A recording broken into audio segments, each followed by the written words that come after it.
جب تک حج کے لیے نہیں جا رہے تب تک کیا کریں؟ تو آپ طواف کرتے رہے، روزانہ کئی طواف کریں، 50 طواف جو کر لے گا اس پر ایسا ہو جائے گا جیسے ماں کے پیٹ سے ابھی پیدا ہوا ہے۔ تو ٹارگٹ رکھیں کہ میں نے اتنے دن میں 50 طواف کر لینے، نیت کر کے جائیں کہ مکہ پاک میں قرآن پاک کمپلیٹ کروں گا، مدینہ طیبہ میں قرآن پاک کی پوری تلاوت کروں گا، اور کام کیا ہے ہمارے پاس؟ مگر بدقسمتی سے لوگ شاپنگ سینٹر میں، کھانے پینے میں، فضول باتوں میں اپنا وقت گزار رہے ہوتے ہیں۔ یاد رکھیے گا مکہ پاک میں حدود حرم کے اندر ایک نیکی جہاں 1,00,000 نیکی کے برابر ہے، وہاں ایک گناہ بھی 1,00,000 گناہ کے برابر ہے۔ تو وہاں گناہ نہیں کرنے۔ یہ موبائل فون جو ہے نا وہاں بھی بڑے گناہ کرواتا ہے۔ اب جس کی یہاں بھی عادت ہے گالی گلوچ کی، یہاں بھی عادت ہے لڑائی جھگڑے کی، یہاں بھی عادت ہے بری چیزیں دیکھنے کی، وہاں بھی بعضوں کا سب چل رہا ہوتا ہے۔ نہیں، ایسا نہ ہو کہ گئے نیکیاں کمانے اور گناہوں کے انبار لگ جائیں۔ اچھے دوستوں میں رہیں، اچھی صحبتوں میں رہیں، تسبیح ساتھ ہو، قرآن پاک ساتھ ہو، حرم میں زیادہ سے زیادہ وقت گزاریں۔ ایک سوال بھی حاجیوں سے کرنا چاہوں گا کہ آپ غور کریں کہ یہاں تڑپ رہے کہ کب مکے جاؤں گا، کب مدینے جاؤں گا،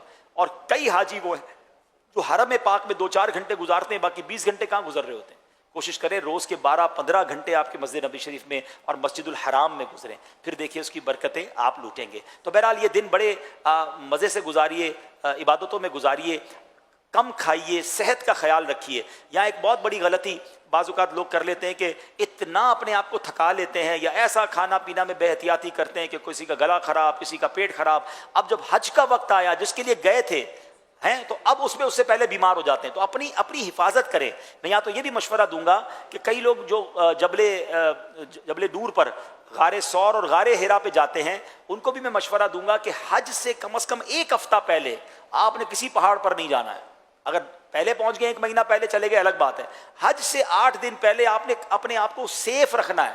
پتہ چلا آپ پہاڑ پر چڑھنے گئے، ہم پہاڑی لوگ تو ہیں نہیں، پیر پہ چوٹ لگ گئی، کوئی ورم آ گیا، اب جو اصل کام تھا مینا عرفات جانے کا اس سے پہلے پیر ہی ٹوٹا ہوا ہے یا اللہ نہ کرے زخم لگ گیا، تو اپنے آپ کو بچائیں۔ آسان لفظوں میں سمجھاؤں، جس کی شادی ہوتی ہے لوگ کیا کہتے ہیں، یار شادی سے پہلے بھائی کوئی ایسا کام مت کرنا شادی والے دن بیمار ہو جاؤ۔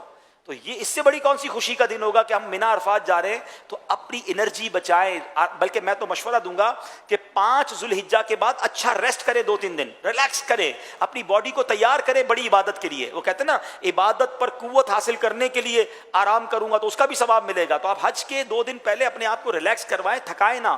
اصل آپ کا ٹارگٹ، آپ کا ایونٹ، آپ کا مین گول جو ہے وہ حج کے 5 دن ہے۔ اچھا یہاں ایک اور بات اضافہ کر دوں، کچھ حاجی وہ ہوتے ہیں جو پہلے مدینہ شریف جاتے ہیں یا مکے اترنے کے بعد ان کو مدینہ شریف لے جایا جاتا ہے، تو کوئی بات نہیں، آپ جب مدینہ شریف چلے گئے، ہاں اب مدینہ شریف سے جب بھی آپ مکے آئیں گے تو یاد رکھیے آپ احرام پہنے بغیر نہیں آ سکتے۔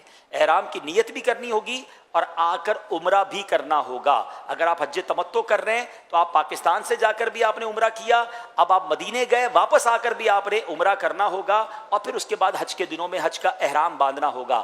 ہاں اگر ایسا ہے کہ مدینے سے اس وقت آ رہے ہیں کہ جناب حج بالکل ہی قریب ہے، تو اب آپ چاہیں تو ڈائریکٹ حج کا احرام بھی باندھ سکتے ہیں، کیونکہ آپ پہلے عمرے کا احرام باندھ چکے ہیں۔ اور کوئی پاکستان سے ہی ڈائریکٹ مدینہ شریف گیا ہے اور اب مدینہ شریف سے اس کو مکے آنا ہے، تو اس کے پاس تو تینوں آپشن موجود ہے کہ وہ چاہے تو حج افراد کا احرام باندھے، حج قران کا باندھے، یا حج تمتع کا باندھے۔ تمتع کا باندھے گا تو عمرہ کرنا پڑے گا، قران کا باندھے گا تو عمرہ اور حج کے بعد احرام اترے گا، اور افراد کا باندھے گا تو اب حج کر کے ہی اس کا احرام اترے گا۔